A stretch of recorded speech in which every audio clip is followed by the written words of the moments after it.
involved. We will be looking forward to your additions. So I have some interesting statistics. I think we should start from, where do you want to start from? From love to marriage or marriage to baby carriage? I think love to marriage. Let's do it in order. Oh, Love to love marriage. curve. So what do you think is the biggest transition in terms of mindset that you have to make between those two positions? Going from I to we, I think that's the biggest one, especially in this age where everybody's independent. Definitely going from I to we. Going from I to we. Mm-hmm. Why is it difficult though? Where you're going from just it being about you and you can do everything, have your own autonomy, you have control over everything, to now having to consider somebody else in almost every decision. I think it's a very hard transition, male or female. It's a hard transition. Okay. But remember last week we were talking about no, not last week, 2 weeks ago, we were talking about the difference between codependency and interdependence and things like that. So do you think that, us encouraging interdependence is a bit of I don't know, it's a bit of a clash between what we're saying today? I think you have to be interdependent in a marriage. If you're going from love to marriage, you have to learn how to be dependable and how to depend on somebody else. You can't. I don't know. It's going to make it hard to work in partnership or to work with somebody if there isn't this cohesion with how you work, what you should and shouldn't do together. Unless I'm misunderstanding what interdependence is, but yeah. Interdependence, from what I remember, is you having that connection with someone and being able to depend on them, but you being an individual by yourself. You don't need them. You don't depend on them to have your own kind of. It's more about mutual dependencies, isn't it? It's mutual dependencies. Yeah, it's dependent on someone, but still being able to function alone as well. Yeah, not being a leash. Marilyn, what do you think would be the greatest hurdle between transitioning from love to marriage? God, I think like living with somebody that I can't get rid of. Yes. Obviously I'm somebody that's had like flatmates over time. I've also lived with family, but I'm super independent that way. I've been in boarding school as well. So whilst I love unity and fellowshipping with people, I also love that space. And I don't know what that's going to be like, having to live with this human being constantly, and what the reality of that personal space looks like. Am I okay to kick them out at times? Or they kick you out? Everybody loves me. So you said you've had flatmates. What's the longest period you've had with a flatmate? Goodness. I would say about 2-3 years. And I'm not sure if they're watching today, but how did you feel in that kind of environment? Did you feel like suffocated or? I think it depends on the personality. And I think that obviously is a key part of your partner. You might, though, discover along the line that they're not. But like, I've had different types of flatmates. For the most part, people respect personal space. But not everybody does or understands boundaries. So it's learning how to manage that. Yeah, like, as I said, I went to boarding school, so I'm used to being in each other's pockets. But maybe as I've grown, I've transitioned. And so that need for personal space is huge. But no one's caused me to want to murder them as yet. So you can only think positively. It won't happen for you. Yeah, but I also don't want to be in that space where I'm just like managing. I want it to be a joy to be in your presence, but also know that you respect my temperament. I feel like it will never be that way 100%. I think you get there eventually. I don't think if you don't start there in the beginning, you might not even get there quickly. But I think eventually it gets to a place where you just respect that, okay, this is the way this person is, and you learn to build tolerance for things that normally would be very difficult. For me, I thought my husband was, he was clean, or he thinks he's very clean, but ever since we started living together, he's realized that there's a level of cleanliness that's he never knew before. And it's been hard for him to manage that transition, but eventually he's getting used to the idea that, okay, I might just have to step up to this level of clean, or I have to then realize that it's okay for socks to be on the floor for a long time and we can just look away. Well, you say land is not clean. Okay. There's levels of clean. There's levels to it.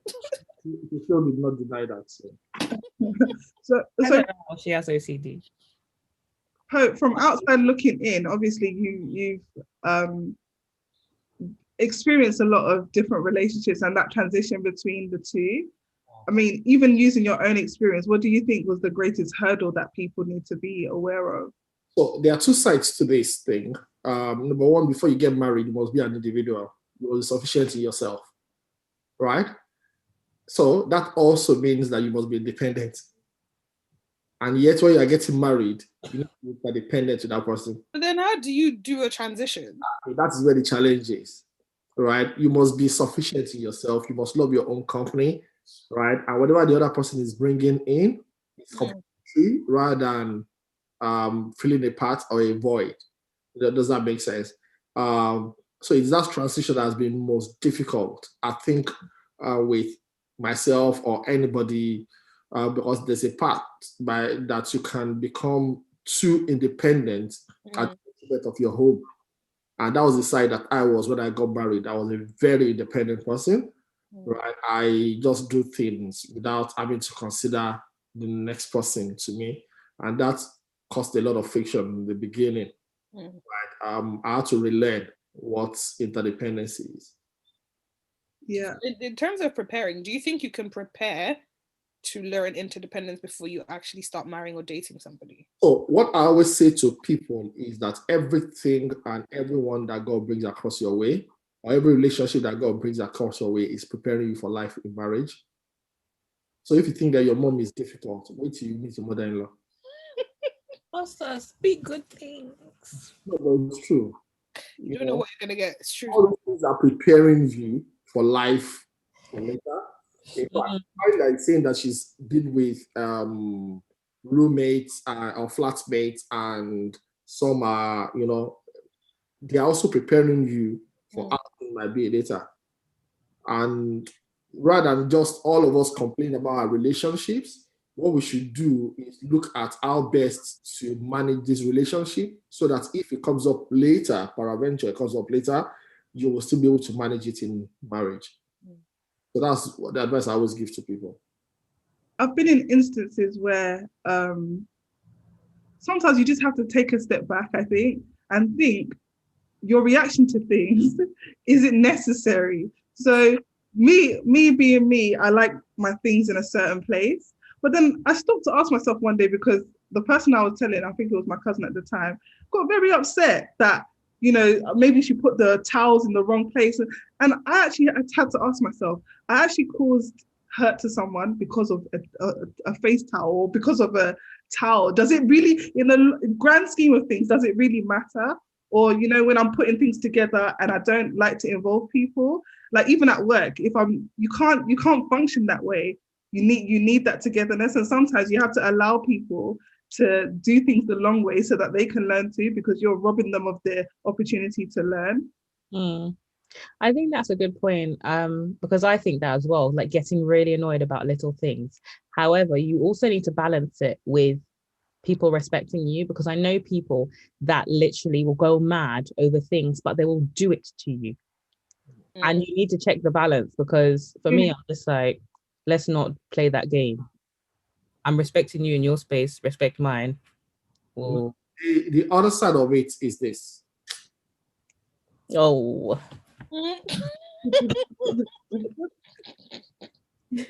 How do you accept your partner's weakness, right, in your area of strength? Jesus. It's hard. You It's need hard for two reasons, and the reason I say it's hard is because sometimes your partner, one, might not even realize it's an area of weakness, and two, could resent you because it's your area of strength and feel like you're imposing on them because, oh, you're good at this and I'm not. And those are the two challenges you have to overcome.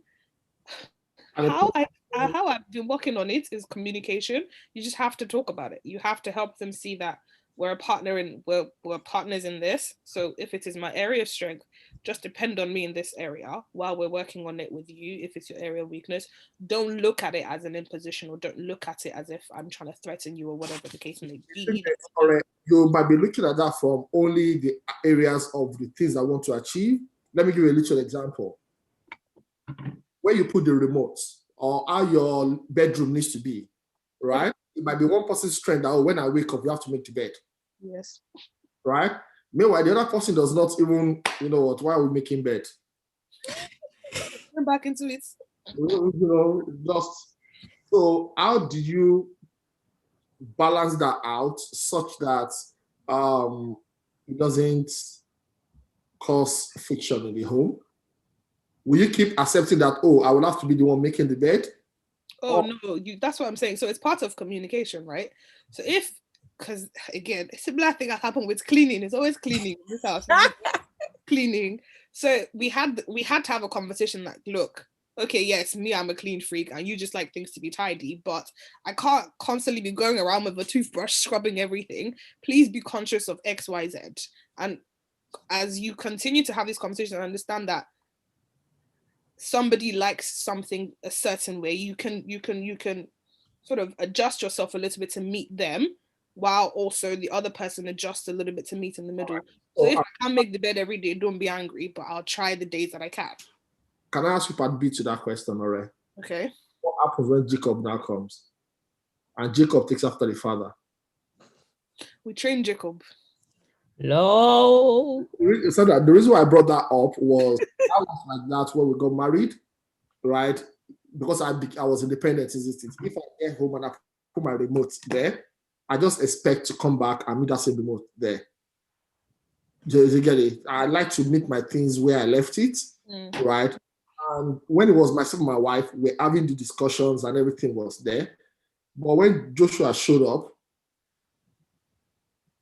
did you get, you know, if I talk to you now, I realize that if I put my... I know where your remote is. I don't know why the guy is so interested in my wristwatch. He will always take my wristwatch. I will never put it where he puts it, you know.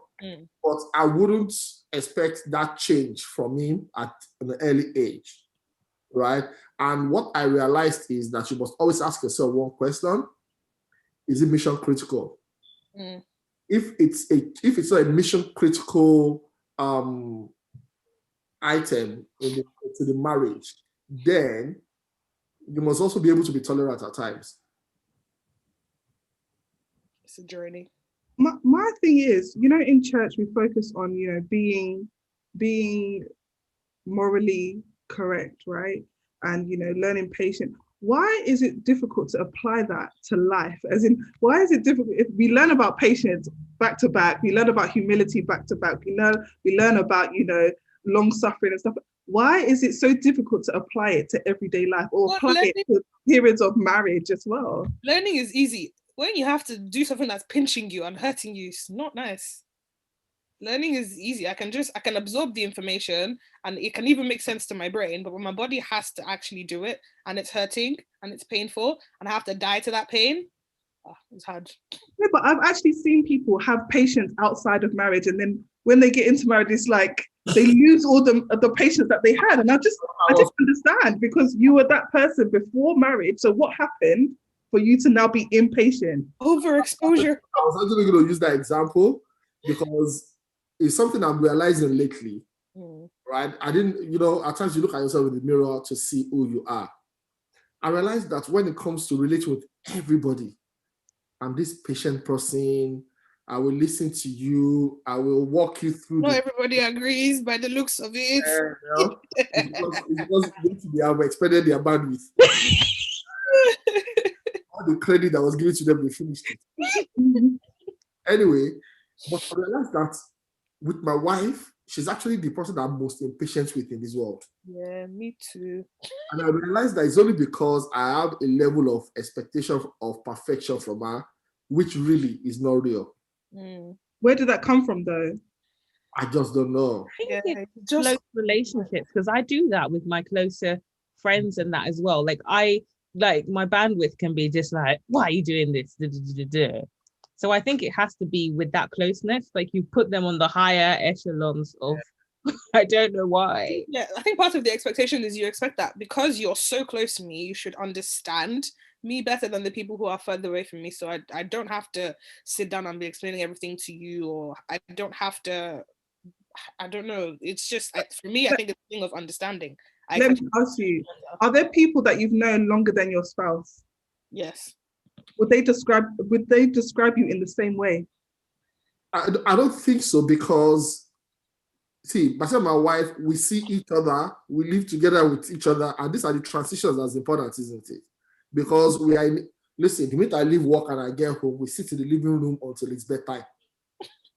Right? The minute I tell my wife that, oh, I want to go upstairs to sleep, guess what she's doing? I'm going upstairs to sleep. So, because we spend so much time together, it is nothing compared to the people that I've known since childhood, who we only see once in a while. Yeah, I came to the realization too that my sisters and people that I've known for much longer than my husband, they can choose to leave me, but he doesn't have a choice. We're stuck in this house together. So I don't think they describe us in the same way. I don't know. Do you know, this is interesting to me because we're speaking in terms of marriage, right? Let's take it back a little bit. So before you even get to the marriage stage, yeah, would your long-term friends and your partner, or the person that you are courting, would they describe you as the same person? This is before you even have that day-to-day kind of experience with them, or sleeping and waking up and seeing them every day. Would they describe you as the same people? Yes. Yeah. Yes. I think marriage is a multiplier. So everything that you are in marriage, you already had a subset of them before. Right? When you now get married, you now see the true you. Not the one that people see outside, but the one that you are at home. Is actually the true you. It's funny that you should say that, because there's this meme that I actually fully agree with. Like, give me money, let me be a millionaire so I can show you my true self. Sometimes you need to be with someone that actually they love me unconditionally, and then that's how you'll see your true self, because you don't have to perform for them. Like, and that's where you're gonna let all of your inhibitions go, and they see the real you. Whereas your friends, that there's a condition to your relationship, so you stop yourself, but you don't have that gate when you're in a long-term relationship. It's easy to be humble when you're poor. You don't have a choice. You don't have a choice. Oh, this is a test of humility. Or when you're in a position of power, that's a test of humility or meekness. It'll be really interesting to hear from everyone in the audience what their experience has been with this transition from like love to marriage. It would be really good to hear other people's. Yeah, I mean, we even have a question, and it says, what if your partner is too controlling and it wants to step into the area financially, and maybe they want to step into the area financially as a family? I don't understand the question. What if your partner is too controlling and wants to step into the area financially as a family?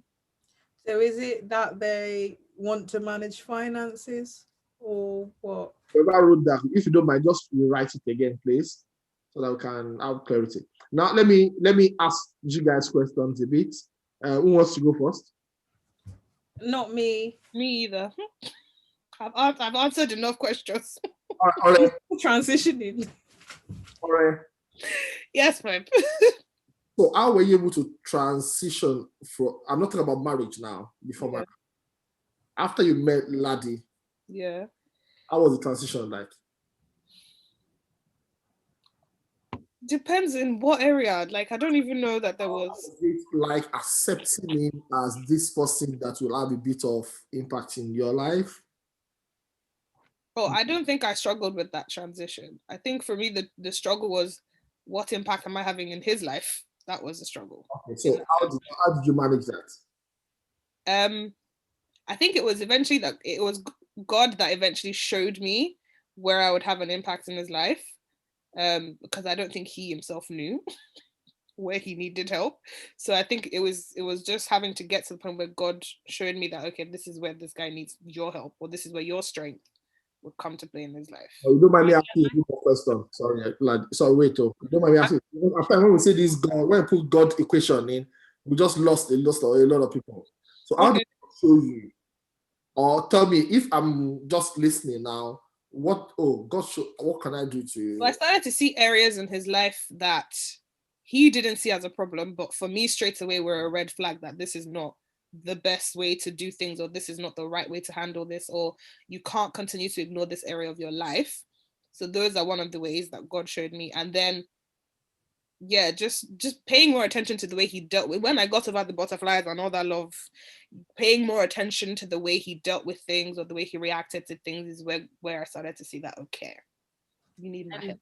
Were you actively praying for that kind of discerning eye about those things? Yes, because it got to a point where I was like, so you're helping me with a lot in my life, but actually I don't see where I'm adding value into your life. Where can I add value? Oh, I don't know. So I decided, okay, fine. If you don't know, then God obviously has to know, because there has to be a purpose for this partnership, right? So I was actively praying about, God, please show me where this guy needs help. But is it true that he did not know, or he's just being a man, being superficial in thinking? I genuinely think Laddie didn't know early on. I think now I can see he's just being a man, but genuinely early on, I think he didn't know, just because of the differences in our upbringing and the ways that we saw a lot of things were very different. So genuinely, I think he didn't know. Okay, so sorry. Go ahead. I was just thinking about the fact that you said he didn't know and you didn't know either. So I was thinking, did you choose to be with someone that you thought was perfect on the surface? Oh no, boxes. had other flaws, trust me. There was no perfection there. But you know, when somebody has flaws that you're just like, oh yeah, this is just human nature, this is just like me, I have my own flaws. But then there's also areas where you're like, I can actually bring value into this because I have the strength, or I have a different understanding that can help you here. So I wasn't deluding myself that I was with somebody that was perfect. I mean, when the butterflies were there, I was like, oh my God, he's the greatest thing since sliced bread. Then eventually, obviously, the truth set in. Bread finished. The bread finished. How do you identify a flaw in someone else? I mean, just because their way is different to yours, how do you identify that it's actually a flaw and not just the way it affects other people around them, the way it affects others, and even because, you know, some things can affect you negatively, but you can be so resilient to the point that you're not even realizing that this thing is affecting you negatively. So looking at the impact of their actions, looking at the impact of their words or inactions on others around them and even themselves. Someone like my dad, for example, my dad is so unorganized and he knows it's bad, but it's not bad enough for him to actually do something about it. Do you get? So you can see those kind of behaviors and be like, this is a flaw that this person needs help with, that you can go ahead and help them with. Hey, I think I think this is a good segue into what I said before the program started, where I said personally, I'm 80% sure that I want to be a parent, but only 30% sure that I want to be a partner or a wife. Can I ask you a question on that, Sandra? Go ahead. You mentioned that I've been waiting for you to repeat it again. What's feeding that though? I don't know. I think because I know that I have a choice in the latter. So I have a choice to love a partner, but I don't have a choice to love my child. Like my child, I will love flaws and all, but in people, like the fact that you have to accept. I think I've been in situations where you have to accept a lot of flaws, and you know, in my head, love is synonymous with pain. And that's something that I need to overcome before I even like try to start a partnership with someone. But I know that as a parent, it's different. The feeling that I have towards being a parent is different, but you can't have one without the other. And that's my dilemma. So what you're saying, is it not because as a parent, you know that your child is yours. Yeah. While as this person, you are not 100% certain that is yours. It's because with marriage, it involves actions and choice. I think with parenthood is instinctual. You love your child because it came from you. You love your child because it is part of you. My partner is not part of me. It didn't come from me. What about when the child now becomes 18 and decides to go? Then we cross that bridge when we get there. But for It the comes to school, you know? for the 18 years. Because I was gonna say it sounds a bit as well like control, because your child, you are shaping them. That's exactly where I'm going to. It's not control per se. Is your love driven by control? No, it's not driven by control. I've had to do guardianship for 8 years, and it's not based on control. Like, I actually like to see. I shouldn't say that, but I like children that are weird and that are individual. I like children that are free and expressive. So it wouldn't be a control thing. I think it's a love thing. Like, it's a love thing. The love that you have for your child is natural. It's not something that you have to choose, I don't think. Well, personally, for me. Before. Pardon? Have you ever fallen in love before? Several times, I think. Okay. So was it natural or was it forced? Was it natural or was it forced? It wasn't forced. It was natural. But I wouldn't say it was conditional. It grew on conditions. Okay. But so are you someone that your partner has to earn love, or you give love in credit? To earn love, yes, but not trust. Love and trust is different. So I'll give you trust, but love is gradual. Love builds, but trust I'll give you 100% from the beginning. You can only lose my trust, you can't earn it. That's so interesting. He has said that before, though. Yeah. Yeah. She said love would have been the same thing, with the fact that that was the other way around. Yeah. Though, that you give love, but you earn trust. Because I'm talking about the love that gets to unconditional. Attraction, that's natural, that's instant or whatever. But when you're talking about love, and it becoming or transitioning to unconditional, you have to earn that. Okay, so at the point of earning it, it comes to you natural then. It's not because it's forced. I mean, my child wouldn't have to earn my love though. Fair enough. Yeah, you're right on that. Your child would have to earn your love, actually. Yeah. But then isn't it a different type of love? What's the difference? By virtue of the fact that it's an expectation from your child. Will I have an expectation? You don't have a return expectation from your child. You give love to your child, regardless of what your child does. It's unconditional. Yeah. Right? Why can't you do exactly the same thing with your partner as well? I don't know. Something is just different when it comes to adults. Like, there's just a different level of expectation with grown individuals that we tend not to levy on children, just because of the fact that they're children. They don't know better, they're vulnerable, they depend on us completely, or whatever the case is. But I don't know that our brains are wired, or hearts, to treat children and adults the same way. Yeah. Because you expect adults to know better and do better, but you don't expect that from children. Your expectations for children are much lower than it is for an adult. I reckon that's why Jesus told us that when we're coming to him, we should be like children rather than like adults. It's easy for me to be like a child than for me to accept a person that's like a child, to accept an adult that's like a child. That's also because adults know better and they pull the adult card when it suits them, and then they pull the child card when it suits them. And for me, I just want you to pick a struggle and stay there. That's not what we're dealing with.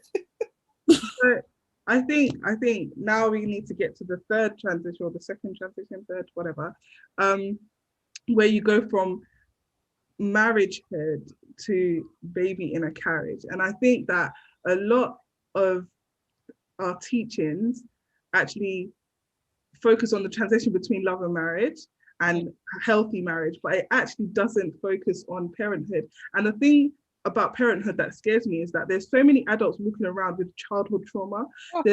You only have to do one thing and it could trigger all sorts of trauma, and actually your legacy on earth can be something of a disaster because of something that you did something that your parent did during your childhood. So it's just like, I'm always very, very interested how you go from a we to us kind of thing. So, you know, you have both of you, and then now is additional people. Like I was looking at, go ahead. No. I just reiterating what you said, that it's I, we, us. Yeah. So I was looking at statistics based on how much of couples do you think divorce or separate after 12 months of being a parent? And what was the statistics saying? I guess. I will say higher than 60%. Yeah, I was thinking 60%. Really? Why? It's harder. Yeah. This was the debate it was one of the topics that we're going to look at in Spark yesterday. When both of you got married, you were husband and wife. When Jacob comes in, or when Jackie comes in, you become father and mother.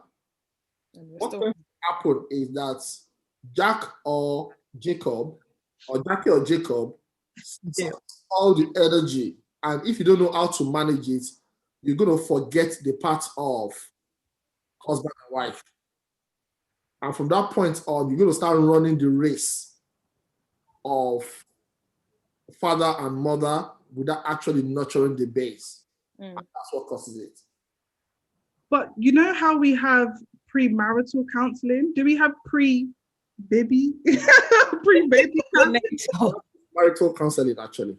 Pardon? Post-marital counseling. Post-marital. But is it pre? The way we do that is via Spark. Okay. So that we can treat issues like that as we go along. Because there are so many things that cause post-marriage. In fact, the truth is that most of the things, Ore can testify, that most of the things that they were taught in premarital counseling, they were really not paying attention. All that was in their mind is that you just need to go through this class so that they can get married. It's a tick box exercise. So it's only after they now get married and everything is now showing up, they're like, oh. Help me, please. God save us. So the statistic was actually only 20% of marriages fail after, child, 20%. And they based it on the differences in parenting styles that people didn't talk about before marriage, the frequency of their after sex, basically, and then the transition between couple time now being family time, because you can't just like put your child in a box and then still have your couple time. And then the money matters, the financial differences, because now money is highlighted more than ever before after you have kids. And basically the last one was that your individuality is left behind because you're a whole family now, you're a unit now, so you have to take into consideration more than one person, more than your partner. That's a lot. If I might chip something in there, and thank God that we have this platform, and we know that there are loads of young people there and young families there. You will make a big error if you decide from the beginning that you want to create your family as me, myself, and I. That's myself, my wife, and my children, right? They say there's a Yoruba adage that says it takes a whole city to raise a child, right? The minute you make your parenthood or your parental relationship or your parental responsibility revolve around only your family, problem is going to be there. All these things that Sandra has said is always going to be there. You need to understand that it's interdependencies with other families that's going to help you grow up. It will help your child develop their own social skills, right? It will help both all the families create time for themselves to actually do Mr. and Mrs. again, right? But if you create everything around yourself only, you will be putting a big pressure on your family. But I know a lot of young couple, no, not young couple, young marriages that when they have kids, they actually they don't want the influence of their parents because it can be overbearing sometimes. This is how I did things when, you were younger, but it doesn't necessarily align with the way you want to raise your child. So then what happens then? Basically, we were talking about it yesterday as well. Right, that was what we were talking about yesterday. And there are ways to manage all those things, right? But you can never deny your child the benefits of their mother or their grandparents, for example. Think about it. Everybody loves their grandparents. I've never seen anyone that doesn't love. So why do you want to deny your child? Do you get it? Because it's from your grandparents that you actually develop the concept of love to its fullness. Because your grandparents are the one that's going to spoil you the most.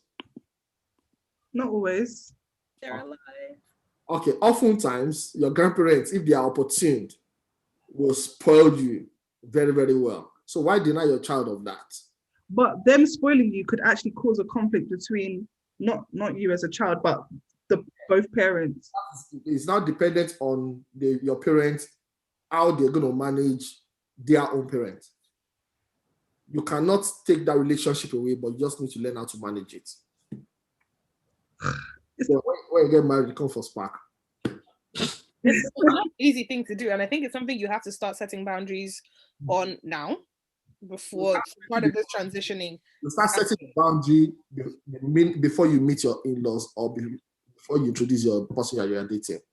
But some people aren't aware of what their boundaries are until they're in the situation. So you could think that, oh yeah, I'm gonna be a parent that, look, anytime that I need to go out, I'm dropping my kids off at their grandparents. But actually, when the baby is actually physically in front of you, you can't even separate yourself. Like, you just want to be around them all the time. So then how would you even prepare for that? You didn't even know that that's the kind of parent you would be. But if you've prepared your parents' minds that, okay, so I don't know what I'm going to be like with a kid, but this is how I am with money. This is how I am with my personal time. This is how I am with making my decisions.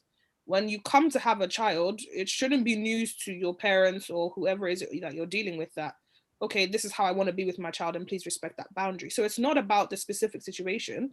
It's about getting them used to the idea that you have to respect my boundaries, or this is how I want to live my life and you have to respect it.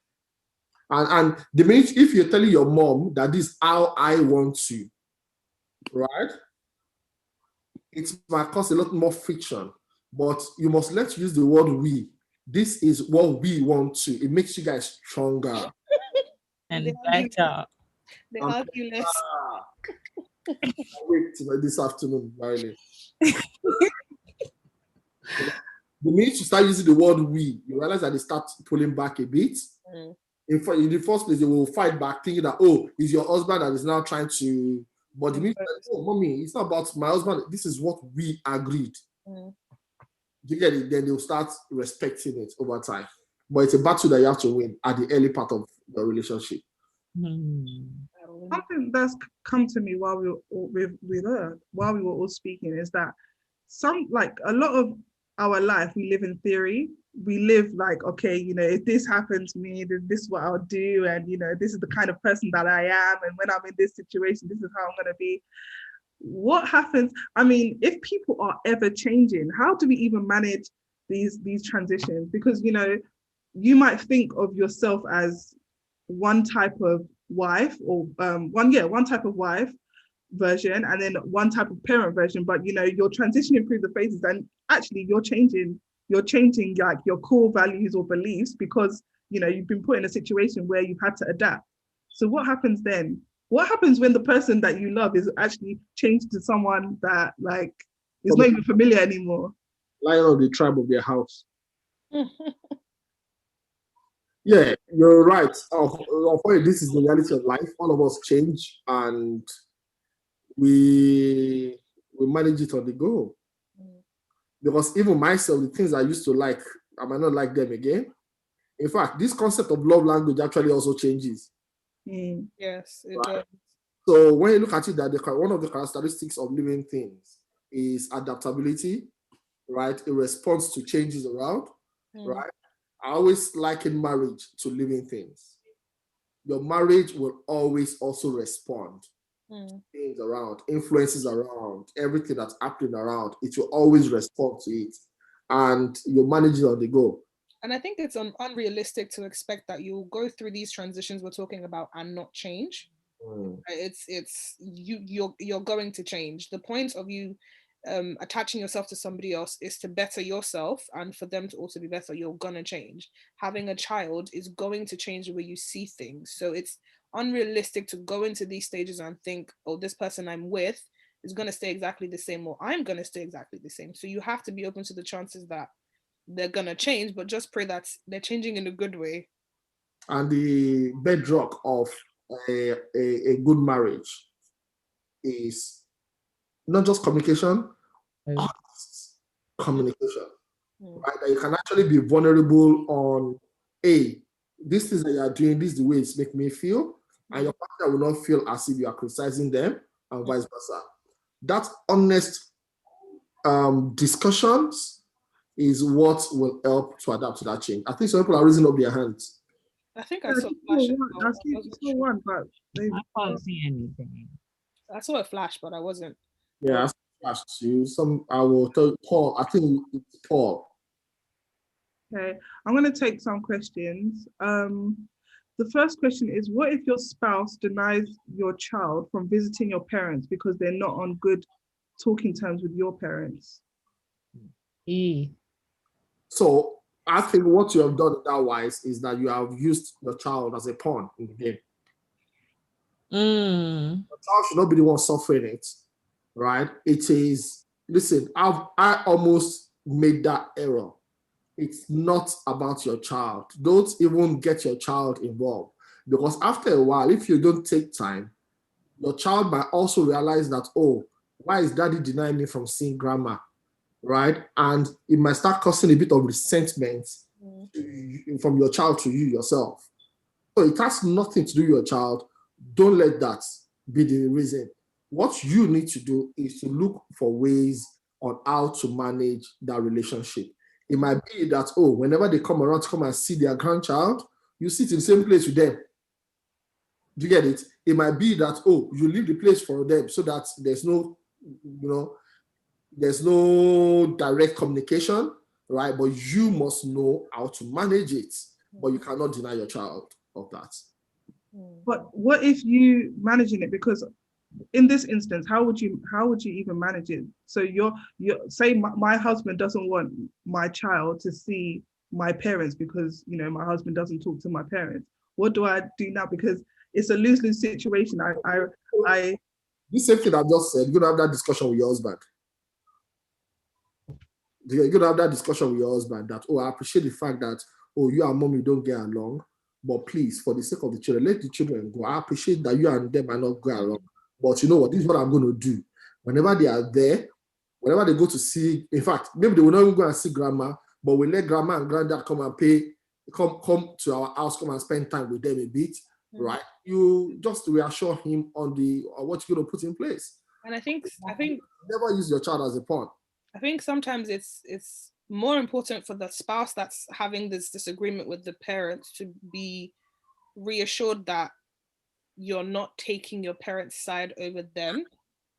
So if they know that either you're neutral or your understanding of their position and stance, they're more willing to shift to allow the kids to just, And you're spot on there already, because that's actually the crux of the matter, right? It is because the other party is too involved with their own parents, and your husband is not secured in that wise. He's not feeling like, okay, I'm in control of my home. If the man feels like they're in control of their home as a whole, children and wife, right? There'll be no need for that. You don't feel threatened. What if it was the other way around? What if it was the wife that doesn't want? It's still the same way. If the woman does not feel like, oh, I'm in control of my home, right? The woman will still feel threatened, and you'll still feel threatened. So whether husband or wife is still the same thing. Okay. The next question, I think, was elaborating on the question that was said earlier. It says, for example, you earn your money, but your spouse wants to go through your account expenditure because they're worried that you might be overspending, but that's not the case. So what happens then? So that's not the case, as in they're not I'm overspending. I'm not overspending, but my partner wants to be in control, wants to have oversight of the family expenditure because they believe that I'm money is a very big issue when it comes to marriage. And what works for family A might not work for family B. Personally, I think that you guys should seek a counselor, always sit with both of you, and then you guys will decide how you want your family expenses to be. If at the end of the day, it is everybody for themselves and God for us all, you don't have a rule over my income, over my expenses. But if we say that we are having a joint account or we are putting our finances together, then the person will have a level of scrutiny over your account. Does that make sense? So you guys need to define what your family policy is when it comes to money. And since you've not done this before marriage, it is best to allow a third-party counselor to be there to lead through that discussion so that it's not argumentative at the end of the day, and then you live by it. That's what I would suggest. It's very difficult, I think, in reality, to actually reach out for help. And I know that, in the spirit of togetherness, in our theme, stronger and better, we actually have to ensure that we have wisdom that we need, or that we know to reach out when we need. But taking that step is very difficult. So how would, for someone that doesn't want to share their family business, how would they resolve that in that instance? So based on the things that we've seen, it's always, I don't know why, and not because of sexism, it's always easier for women to ask for help when it comes to marriage, while on the other side, the man is extremely egoistic, right? All of us believe that we are perfect in our own home. We know we are in control of everything. If you tell your husband that, oh, let us go and see pastor about our finances, it's never going to happen. Do you get it? And that's, I don't know why, maybe we should have had this session before Spark took place. That's why we have a session like Spark. So that, all you're just saying is that let us go for Spark and we discuss these things like this in details. When it comes to Spark, for example, that is why we don't come and teach in Spark. We rather facilitate a discussion. You and your husband, you work it out. Because what works in my own house is different from what works in your own house. Right? So if we're talking about finances now, you and your husband, you'll be sitting down. Oh, so what are we going to agree? The question might be like, okay, both of you should agree on how your finance is going to be. We run you through a coaching session rather than just, it's easier like that, very easier like that, rather than asking for help. Does that make sense? Or you just pray that someday, they will talk about it in church while your husband is listening. They spoke about it this Sunday, stronger together. So please ask for help. But hey, if you're a man and you think that you're strong, listen, this marriage thing, all of us, we're learning of each other. Is that okay? Even me, when I'm counseling people, is my best time to learn. Do you get where I'm coming from? So please, let's not hold back on that. I think we need to facilitate the openness of sharing issues, obviously with an older, maybe married couple or a longer married couple, because every bridal shower that I go to is you and your husband, no, don't tell anybody any of your business. But that's what they reiterate every single bridal shower I go to. And I was just like, and I just think that there's some women that they're suffering because they can't share their pain, or they can't share the things that are bothering them. And you know what, Sandra, you actually make such a good point, because we're talking about this transition. So for a woman, you're transitioning from being single to being married, and you're told, oh, it's you and your husband, it's you and your husband. And you have this baby and you're like, oh, is it still me and my husband? Oh, now I need help. Now I need community. Now I need family. Now I need older people around me. How am I supposed to make another transition where I've gone from, it's just me and my husband, to now is everybody's involved? I think that advice of me and my husband is not for you not to ask for help, but I think it's more rather for you not to be busybodies. Do you get it? As in any little thing, you're talking about what's happening in your home to everyone.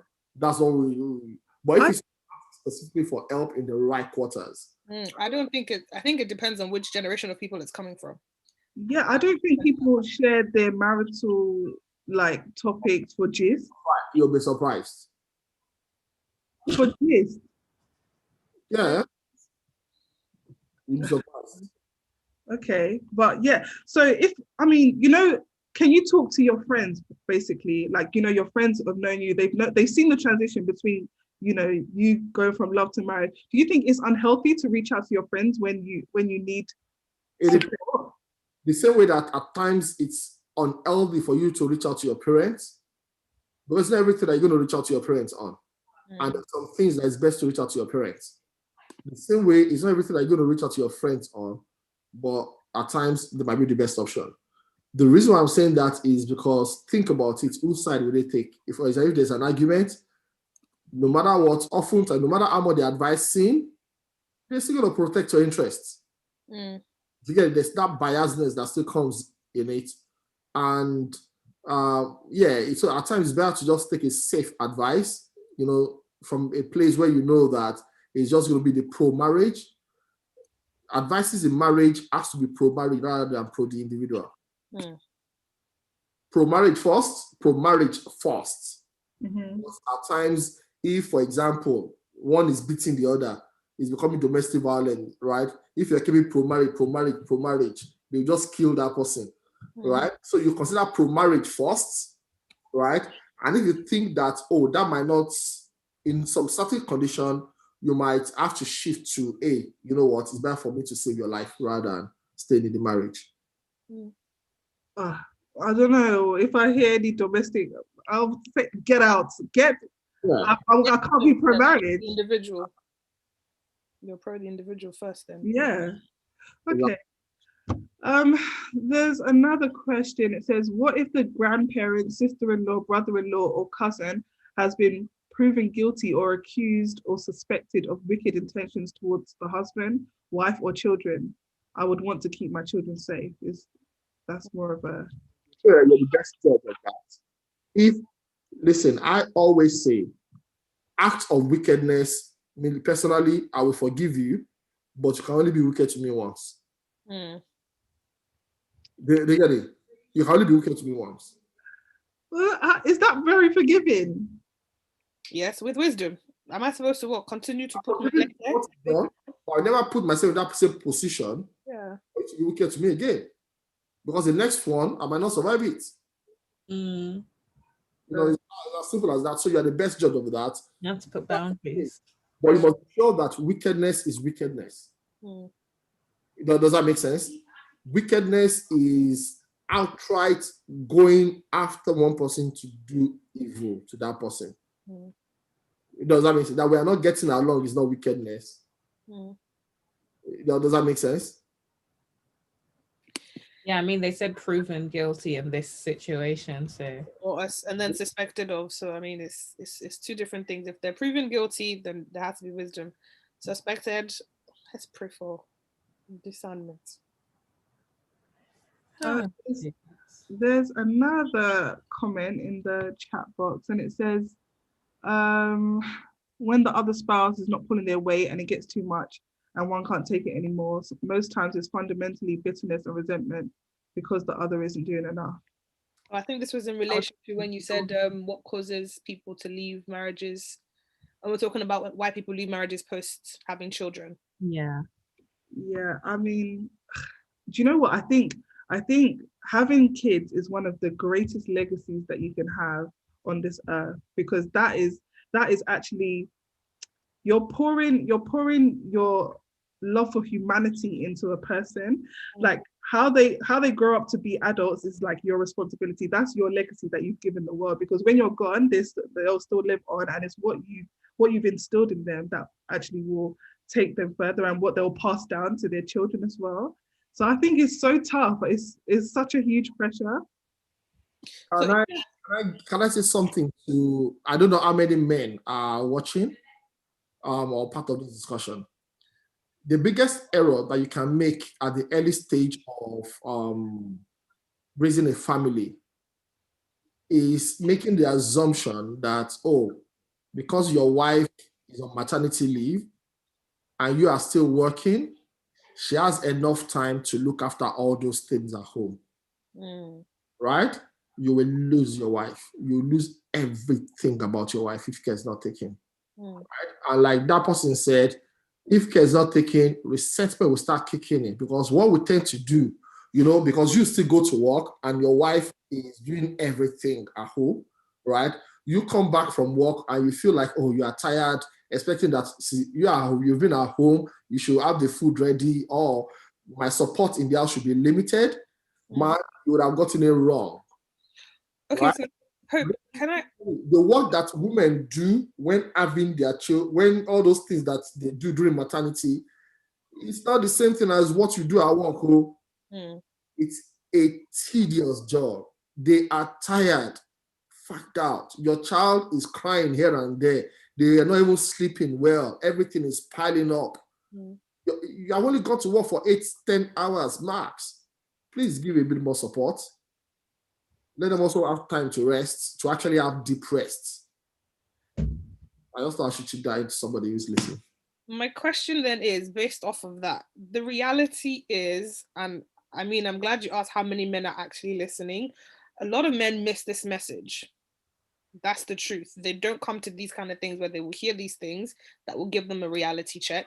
They don't listen to their wives when their wives are crying out for help. They're not attentive and paying attention enough to actually see that the women are slowly dying physically and mentally and emotionally. So how do you continue to sustain peace, joy, and happiness in a marriage? How do you still not allow resentment and bitterness to enter when they're unaware of this struggle? See, at times, and I like the last statement that you made, they are unaware of the struggle, right? So thank God, today you go to Ladi, you were not there when Pastor was talking about it. Pastor says so, and then you use that to discuss it. How will it be when we have our own baby? Do you want to know the answer I will get, Pope? Because you know me, I like to have these conversations ahead of time. Don't worry, it will be okay when we get there. No. Anyway, it will be okay, but you guys must be intentional about it. If not, I'm saying my own, no, you guys have to be intentional about it. At times, you need to actually have specific timetable in place so that the man knows when he's resuming for work. Right? All right. You do Monday to Friday. Don't worry, Monday to Friday Saturday, can I have my day off? Right? But the flip side of that as well is that over time I realized that women too struggle to let go of their children. Yep. They also think that the man cannot undo. You can't blame them too, because in the beginning it was them doing everything. You cannot eat your cake and have it. Allow the man to be the father. Are you with me? When you said, oh, it's my time to go and rest, go and rest. Don't be coming down to check, are you guys okay? They'll be fine. Even if he chooses to put his child in front of the TV and they are both sleeping, maybe it's his child. Oh, It's true. Actually, as you're saying that, I'm thinking, because I feel like these are some behaviors I exhibit without children. I.e., you've given somebody else a job to do that you were doing before. Or someone's there and you're just checking up on them, like, is everything all right? So, sorry, there's some shady sounds in my household. So I think that's got me reflecting, because if I'm going to do it with tasks or work or whatnot, chances are I'm going to do it if I'm having a child, if I don't check myself. It's a big thing. It's a big thing that you need to be aware of, that when you let it go enjoy yourself. Don't be calling home every second. I also have to check you guys to be sure that you're okay. Hello, go. They'll be fine. But sometimes you know the capabilities of your partner, and you know that you have to check. You know the person you've married, so sometimes it's good to check. Assume that you are 20 miles away and you're calling them and they say there's a problem, right? What can you do? Send angels.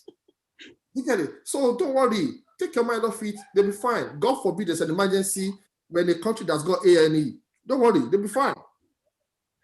Do you know after I came to realize this, one day I went to my pastor's house, right? And he had 4 boys. All of them were young. Yeah, they were young, age between them, maybe like between 0 and maybe like 4. Jeez. So they were just running around the house while they were watching TV. We were sat in front of the TV. Some of them were climbing on the shelf of the TV. And every time I was like, don't do that. The man did not even move one bit. After a while, he looked at me. I said, "What's your problem?" If they fall, they will get up. And he's a doctor, by the way.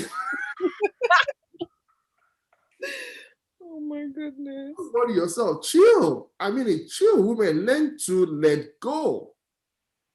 Micromanage your partner. But I also think that anything that happens to the child, the mother is maybe, let me just say, in terms of percentages, maybe 70% in like to blame if anything goes wrong. She'll feel it more. The father. It's my tattoo now. Yeah, but you guys don't feel these things more. Like these things just kind of inside of us. Well, to be honest, you don't say anything, so really can't know. You're right, I guess.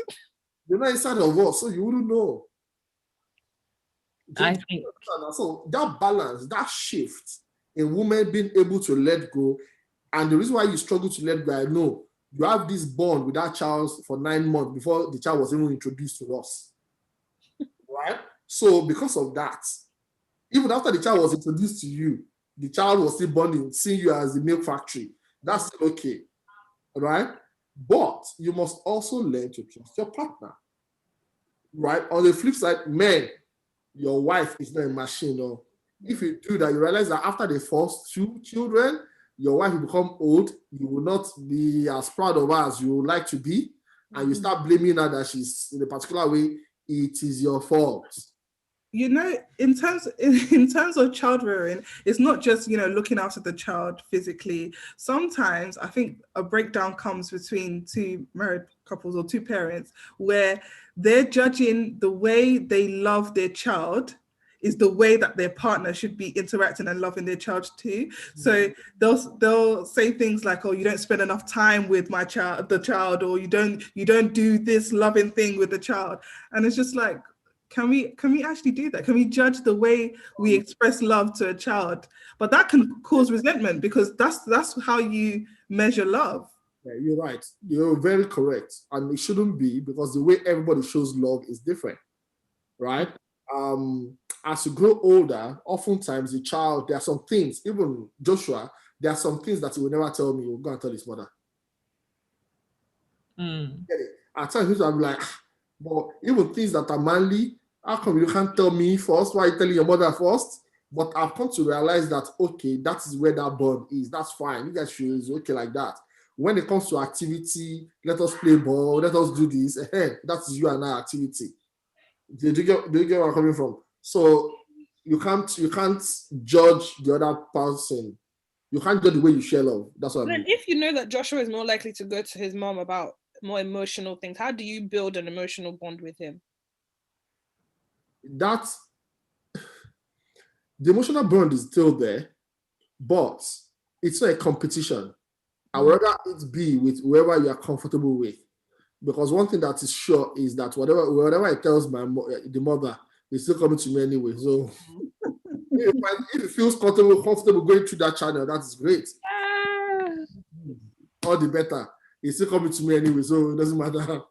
The other question I had on this second transition that we're discussing is, Sandra sort of touched on it earlier. So what if you've not dealt with emotional trauma or baggage in that first transition of I to we before it becomes an us, and you are unconsciously passing on these damaging behaviors and mindsets onto your child? How do you manage that? The funny is not only just your child. When we get married, we bring in all the experiences that we've had, good, bad, and the ugly, right? So there are some people that the reason why, so one day, I'll give this story.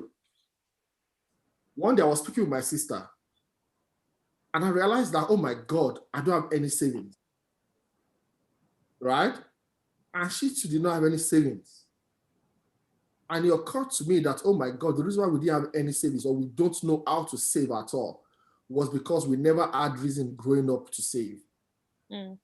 My parents never gave us reasons to save. Anything that we needed, they will always provide it. So why do I need to save?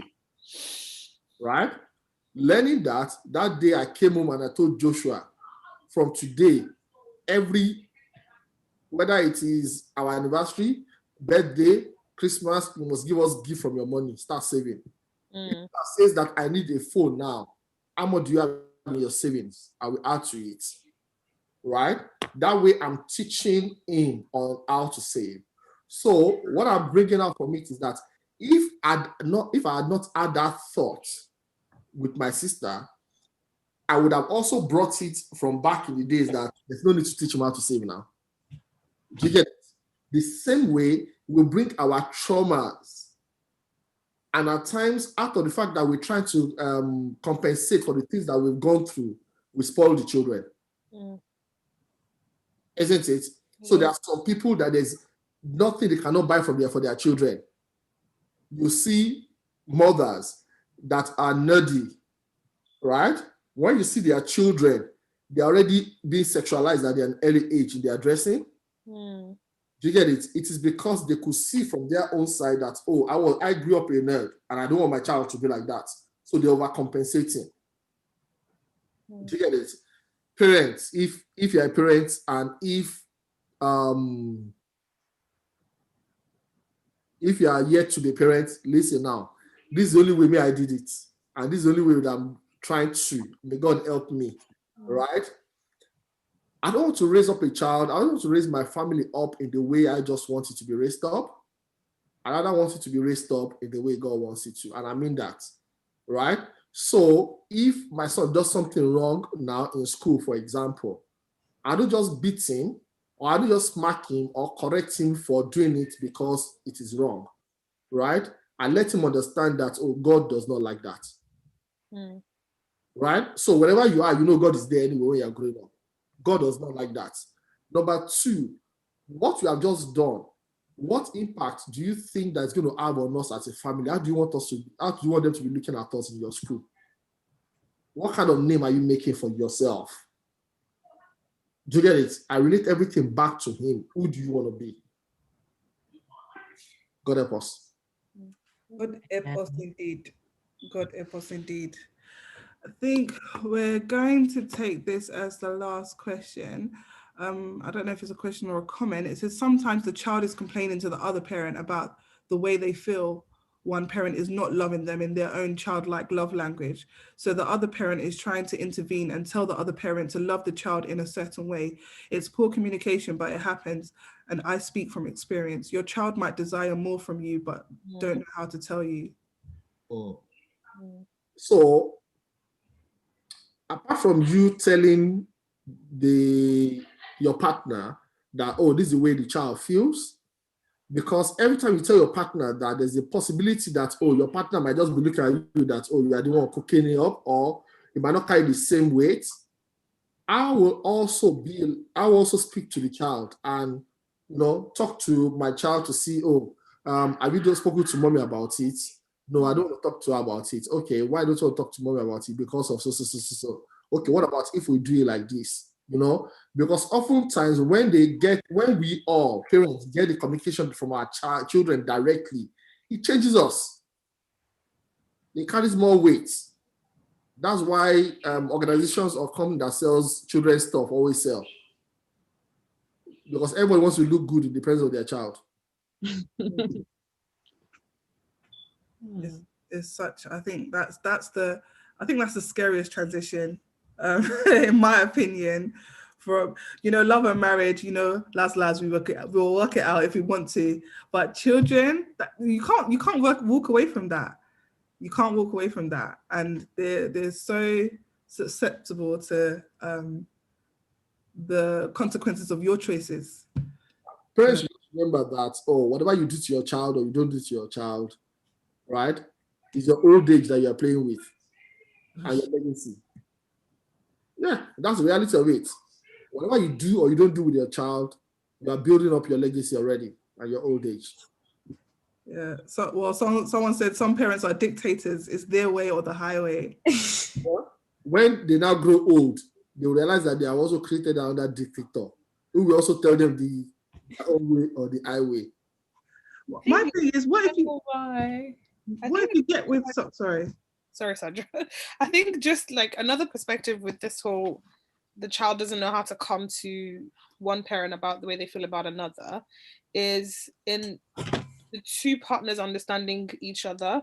So if my child is experiencing some kind of pain or confusion about the way my husband behaves towards them, I feel like I also have some responsibility, depending on the age of the child, to help the child understand that this is just daddy's weakness, and you have to learn to accept that it doesn't mean he doesn't love you. He just shows love in a different way, or this is just how you have to accept that daddy shows his love.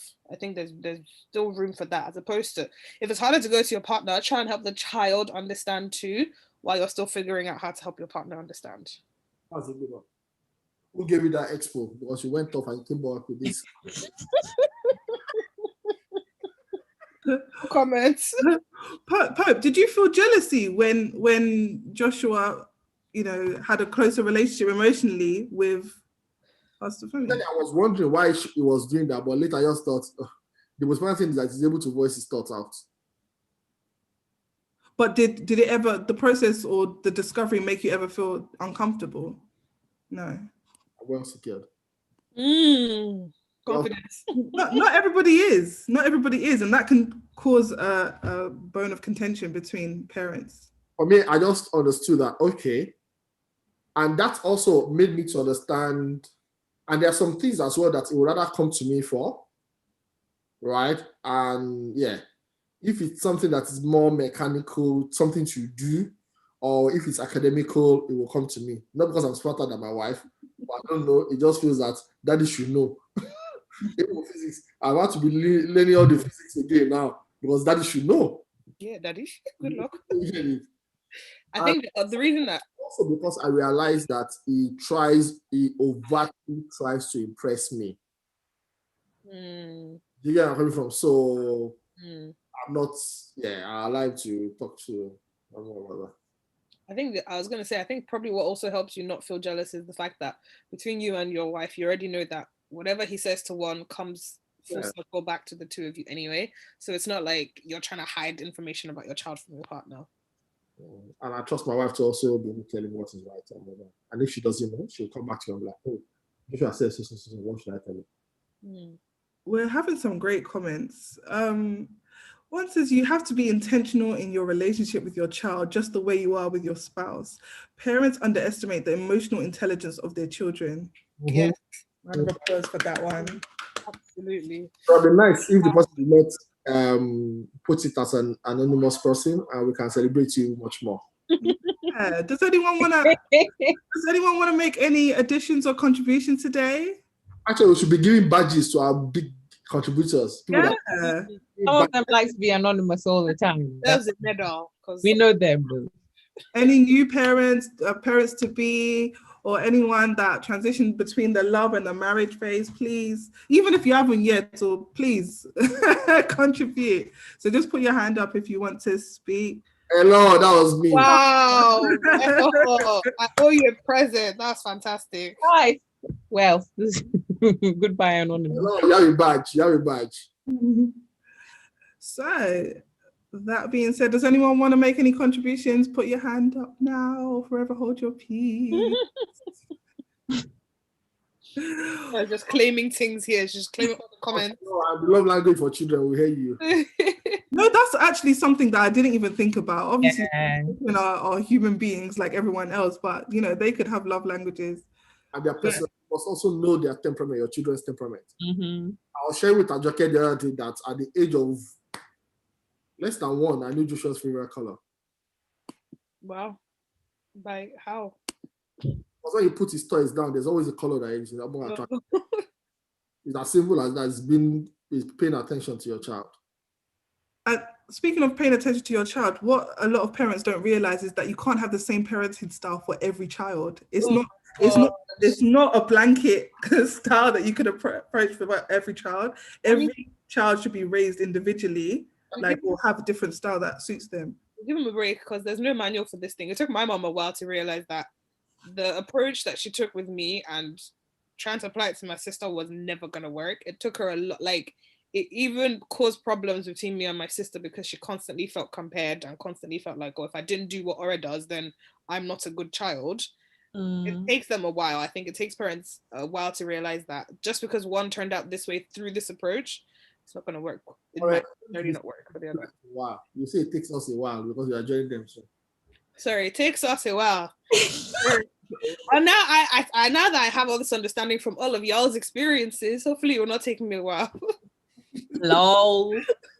Especially because I know the parenting I had and the parenting that my younger sibling, if when my mom tries the same parenting styles, they just laugh. They just laugh at her like, What about you? like why? I remember there was a conversation we were having. I can't remember what this conversation was. Flipping this same scenario on its head. The children now complain that, oh, they were stricter with this one than they were with me, or they were easier with this one than they were with me. This one got away with murder. I couldn't blink in the house. It's hard. It's hard to find a balance. That's why I said it's the toughest transition. Parenthood is such a big mantle to hold that you need everybody's help. You need everybody's help because you can't do. The first child is always the strength of the parent. Right, so they put everything in that first child, all the discipline, all the slaps, all the love. You get it. I feel like it's a clinical trial. Huh? Your first child is a clinical trial because you're just testing anything that comes to head. Anything. That's what that is what you're attempting. Child is the one that enjoys the whole process. Yeah, Guys, enjoys. It's the spoiled one. The first child. No, the last child. Oh yeah. Oh God, those blessed people. Middle children are suffering, guys. Yeah, middle children. Sorry, if you're a middle child. Okay, guys, we've come to time. We've gone way over. So thank you guys for still keeping with us. Yeah. Any last remarks from the panelists today? No, I think I just like the sound of my voice. That's why I'm saying anything right now. Thanks, guys. I've learned loads. All I'm going to say is that number one, before you get married, remember, you need to be sufficient in yourself. When you're getting married, you must learn to be mutually dependent on each other. When you have your child, understand that it's a threefold cord that should not be easily broken. Raise them up in the way of the Lord, and God bless you. And don't neglect Mr. and Mrs. It's a big department. Your manufacturing plant. Wow. If the company might pack up. Well, I feel like we need some Nollywood credits to say, glory to God, the end. We need the music. Glory to God, the end. Thank you, everybody, for joining. I hope you've been blessed.